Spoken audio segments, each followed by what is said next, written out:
এই আগতে কোৱা ধৰণে মোৰ এই জাৰ্ণিটো যেতিয়া আৰম্ভ হৈছিলে ক্লাছ 12ত। ক্লাছ 12ৰ পাছত মই ক্লাছ 12ৰ ব'ৰ্ড হৈছিলে। তাৰপাছতহে সাধাৰণতে মই কোচিং লৈছিলোঁ অনলাইনত। সম্পূৰ্ণ 1 বছৰ মই কোচিং কৰিছিলোঁ অনলাইনত। আৰু এই বছৰটো মোৰ বাবে যথেষ্ট কঠিন আছিলে। হয়তো বহুতো ভাল পোৱা বস্তুবোৰ ত্যাগ কৰিবলগীয়া হৈছিলে। যিটো বয়সত মোৰ লগৰবোৰ কলেজলৈ গৈ আছিলে, সেই সময়ত মই ঘৰত পঢ়ি কিতাপ পঢ়ি আছিলোঁ। মনটো বেয়াও লাগিছিলে, তথাপিতো কিবা এটা হোৱাৰ আশাৰে গোটেই বছৰটো লাগি থাকিলোঁ। আৰু মোৰ মাও মোক যথেষ্ট উৎসাহ জনাইছিলে, মোৰ দেউতাও, মোৰ বাও, মোৰ গোটেই পৰিয়ালে। সেইদৰে লাগি কি নাম তোমাৰ? দীপাংকৰ বৰা। তুমি কিমান হেৰি পাইছা? মোৰ টোটেল মাৰ্কটো হৈছে 587। মোৰ বায়'লজিত ফুল মাৰ্ক আহিছে 360 আউট অফ 360। আৰু মোৰ অল ইণ্ডিয়া ৰেংকটো হৈছে 14,600। Category rank 6000। পৰৱৰ্তী পৰ্যায়ত কি কৰিবা? পৰৱৰ্তী পৰ্যায়ত এতিয়া এইটোৱে চিন্তা কৰিছে, এজন ভাল ডক্তৰ হিচাপে নিজক গঢ় দিয়া। Yes. তুমি স্কুলিং ক'ত কৰিছা? মই কছাৰী জাতীয় বিদ্যালয়ত ক্লাছ 1ৰ পৰা 10লৈকে পঢ়িছিলোঁ। তাৰপিছত ক্লাছ 11-12 প্ৰাগজ্যোতিকা ছিনিয়ৰ ছেকেণ্ডেৰী স্কুলৰ পৰা পঢ়িছিলোঁ। তোমাৰ এই সফল যাত্ৰাত তুমি বিশেষকৈ কাক অৱদান মই গোটেই পৰিয়ালকে মোৰ শ্ৰেয়টো দিব লাগিব। কিন্তু যদি মই কাৰোবাক স্পেচিয়েলি দিবলগীয়া হয়, তেতিয়াহ'লে সেইগৰাকী নিশ্চয় মোৰ মাতৃ হ'ব।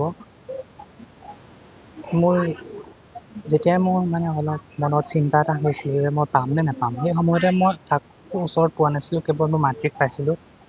আৰু সেই সময়ত মোৰ মায়ে কেৱল এটা কথাই কৈছিলে, পাওঁ নাপাওঁ পাছৰ কথা, তই কেৱল লাগি যা। তোকতো আমি জোৰ কৰা নাই পাবলৈ। দৈনিক কিমান দৈনিক কিমান মোৰতো ক্লাছ 8টা বজাৰ পৰাই ক্লাছ দিলে অনলাইনত। 8টাৰ পৰা 10টালৈকে এটা ক্লাছ হয় ফিজিক্স। তাৰপিছত 11টাৰ পৰা আকৌ 1টালৈকে এটা ক্লাছ হয়, আৰু 2টাৰ পৰা 3টালৈ ক্লাছ হয়। এইখিনি মোৰ অনলাইনত ক্লাছ আছিলে।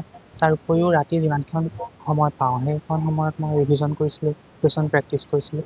আৰু এবাৰ মোৰ কোৰ্চ কমপ্লিট হোৱাৰ পাছত মই ডেইলি বা 1 উইকত 3টাকৈ মক টেষ্ট দিছিলোঁ, ফুল চিলেবাছ। তোমাৰ কোন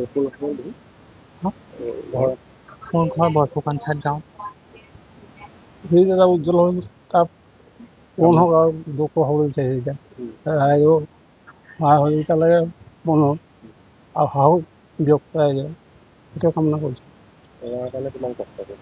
ল'ৰাৰ কাৰণে মই কষ্ট কৰাতকৈ মাকে কৰিছে। ল'ৰা কোনো কামত নাথাকোঁ, মই ৰাতি গুচি যাওঁ, আজিও যাম। আৰু যি য'ত পাই লাগে মই সহায় কৰি দিছোঁ আকৌ। সৰুকালৰ পৰা কেনেকুৱা আছিলে? সৰুকালৰ পৰা এনেই ঠিকে আছিলে বাৰু। ইমান লগ সংগৰ প্ৰতি খেলা নকৰে তাৰমানে। পঢ়াৰ হেৰিটো পঢ়াৰ আগতে কেতিয়াবা কৈছিলে নে ডাক্তৰ হ'ম কিবা? নাই, মইতো নিজে বেমাৰী আছোঁ, বহি নোচোৱা আছোঁ। বহি ৰৈ থাকিলে মোৰ অশান্তি লাগে। যিকোনো খবৰৰ বাবে যোগাযোগ কৰক আমাৰ এই নম্বৰত 9181 307 221।